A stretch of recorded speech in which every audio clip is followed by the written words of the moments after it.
Bonjour à toutes et à tous et bienvenue sur le plateau de Club Patrimoine, toujours en direct de ce Patrimonia 2023 avec nos deux invités du jour et c'est Stéphane Fantuz. Bonjour Stéphane. Bonjour Vous Fanny. êtes, bonjour, vous êtes le président de la CNCEF Patrimoine et à vos côtés Julien Serraki. Bonjour Fanny. Bonjour, président de la CNCGP. Alors je vais commencer avec vous Stéphane. Forcément, le grand sujet du moment, c'est la RIS. Où en est-on de cette réforme Stéphane ? Alors la RIS, c'est effectivement le sujet du moment pour les CGP, puisque la RIS avait brandi cette menace sur l'interdiction des commissions. On avait vu ça au moment de la consultation en 2022. Et effectivement, même si ce n'était pas dans les textes en 2022, c'était la crainte qui circulait. Et puis aujourd'hui, la proposition de texte est arrivée.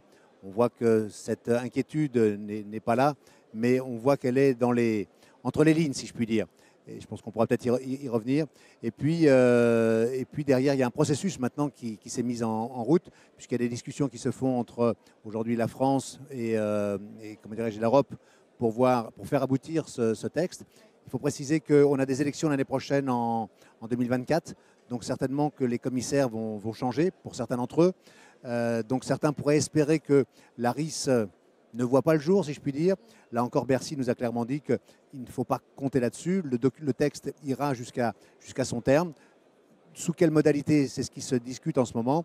Et puis avec une échéance qui sera certainement en 2027 à peu près, si je calcule bien, puisqu'on aura un texte qui sortira en 2024 probablement, avec 12 mois pour le transposer, 18 mois pour le mettre en application approximativement, ce qui nous emmène en 2027.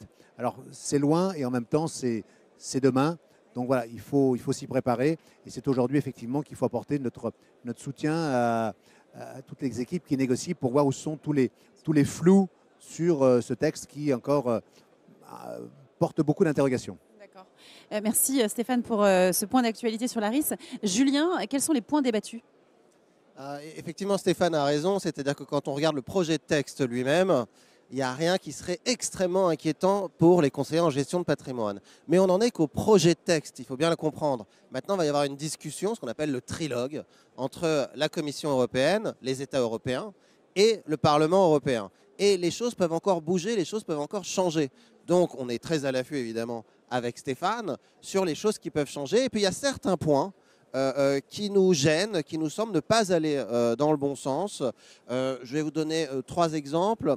Le premier exemple, c'est qu'il y a une clause de revoyure à 3 ans sur le texte. C'est-à-dire qu'on nous dit, voilà, on va faire un nouveau texte, on va faire une nouvelle réglementation, une nouvelle directive, et on se revoit dans 3 ans. Mais alors, comme Stéphane vous l'a dit, déjà, il faut arriver à 2027.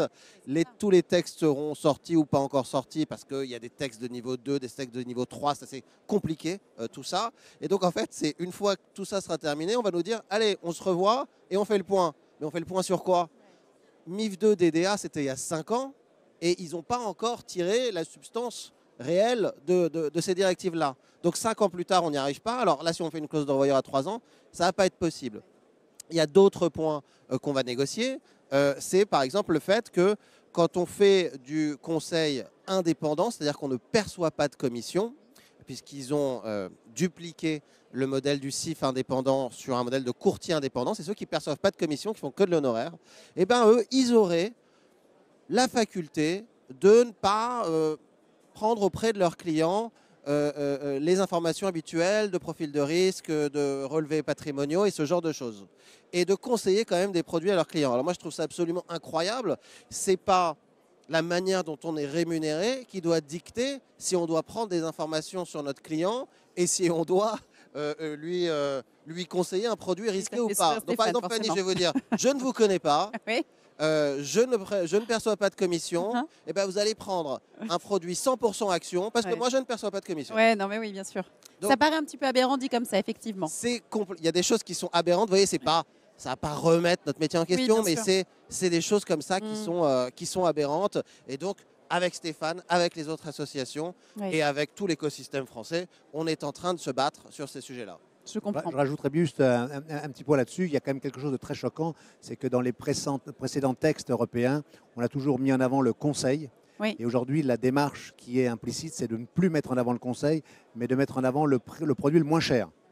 Et ça, avec des benchmarks européens qui interroge beaucoup. Donc là encore, vous voyez, beaucoup de précisions apportées. Bien sûr.